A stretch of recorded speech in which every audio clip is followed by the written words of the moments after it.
여러분, 금리가 또 올랐습니다. 하지만 대출 정말 알고 내면 금리도 절약할 수가 있습니다.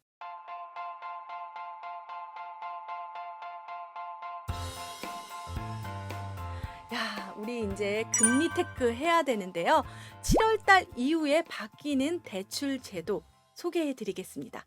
첫 번째로 대출에서 가장 중요하다라고 보는 거는 어떤 그 집에 주택담보대출이라는 의미는 LTV, 집의 가치에 따라서 40%, 50%, 60%, 80%까지 이렇게 되지만 자기 소득에 관해서 소득 대비 너는 이 정도면 충분해라고 얘기하는 이 총부채 원리금 상환 비율 DSR.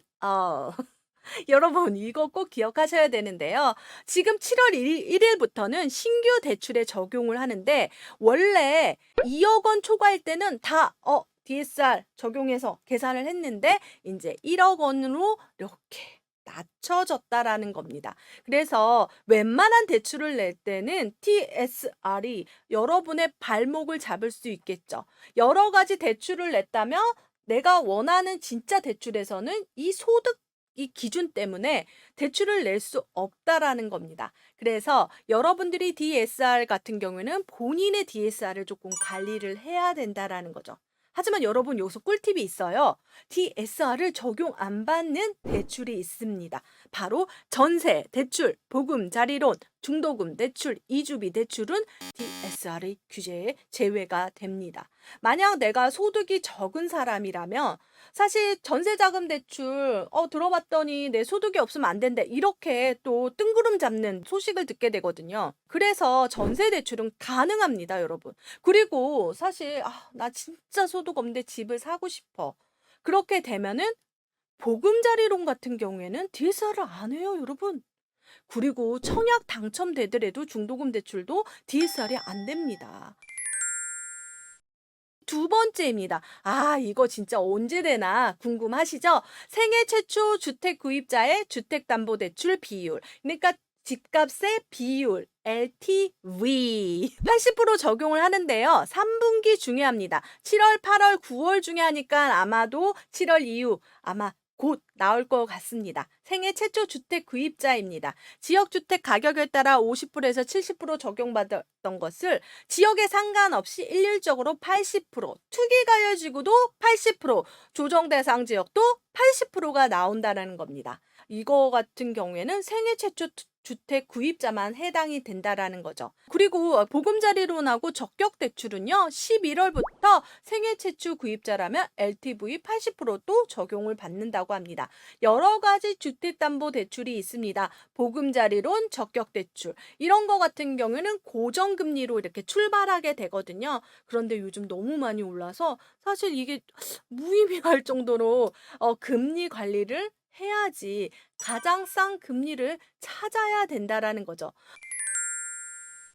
그리고 생애 최초 구입 시 대출 한도액은 그러니까 80% 나오니까 20억짜리는 16억 나오겠네. 그건 아니고요. 지금 3분기 중에 최대 6억까지 예전 같은 경우에는 4억까지였는데 6억까지니까 역산해 보면 투기가열 지구 같은 경우나 조정대상 지역 같은 경우는 7억 5천 7억 5천 정도 집값이라면 6억. 그러니까 80% 대출이 나온다라는 겁니다. 그래서 여러분 예전에 같은 경우에는 6억 언더, 막 9억 언더. 왜냐면 대출 때문에 그렇게 찾았는데 7억 5천이 중간에 껴버렸네요. 꼭 기억하시고요. 내가 받을 수 있는 대출의 양, 총량이 6억이지만 6억을 다 댈 수는 없다. DSR도 꼭 체크하셔야 됩니다.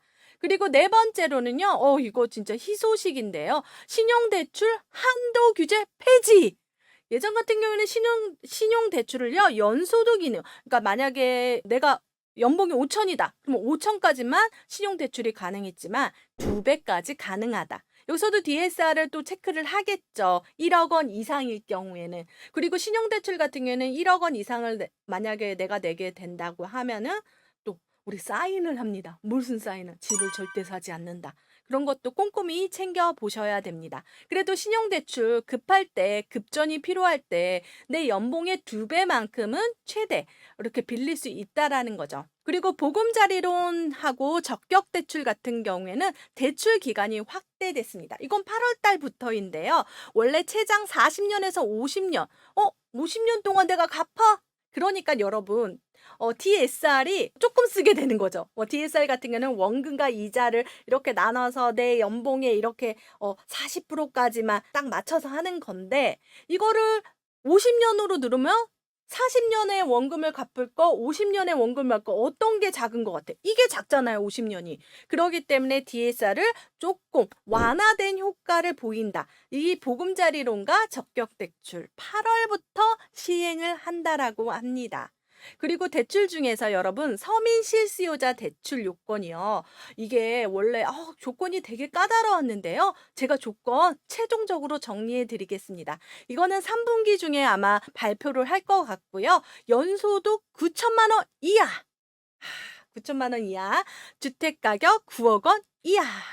그리고 조정 대상 지역 8억 원 이하로 완화됐다. 그래도 이렇게 조금 늘어난 거예요. 서민 실수요자 대출, 그다음에 LTV 우대포 최대 20% 확대. 그런데 서민 실수요자 요게 별 의미가 없는 게, 아까 생애 최초에 해당되면 그냥 80% 나오고 난 생애 최초가 아니야. 그럴 때 요 서민 실수요자 대출 요건에 맞춰서 대출을 내면 대출의 금액이 또 늘어나게 되는 거죠. 마지막으로요, 청년층의 대출 한도가 확대됐습니다. 이게 뭐냐면, 청년층 같은 경우에는 연봉이 너무 낮잖아요. 그럼 DSR도 높고 대출도 높은데 미래 소득을 더 많이 인정해주면서 계산을 한다라고 합니다. 그래서 단순하게 생각했을 때, 내가 대출 DSR 했더니 별로 안 나오던데 내가 청년이라면 더 많이 나온다라는 거죠. 그런데 지금 봤더니 전부 다 더 조금 많이 나오는 쪽으로 변화됐는데, 많이 낸다라고 하는 거 또 원금과 이자를 많이 낸다라는 거잖아요. 그래서 6억 원에 내가 얼마까지 감당할 수 있을까? 뭐 원금과 이자를 계산하면 200이나 300, 내 월급에 감당이 안 돼서 무작정 뭐 그렇게 많이 대출을 내는 것보다는 자기의 사정에 맞게 대출을 내는 게 좋습니다. 이번에는 정말 금리 싼 거 꼭 찾아서 여러분들이 내 집 마련을 기쁨을 누리길 바라겠습니다. 이 영상이 도움되셨다면 구독, 좋아요, 알림 설정 부탁드립니다. 감사합니다.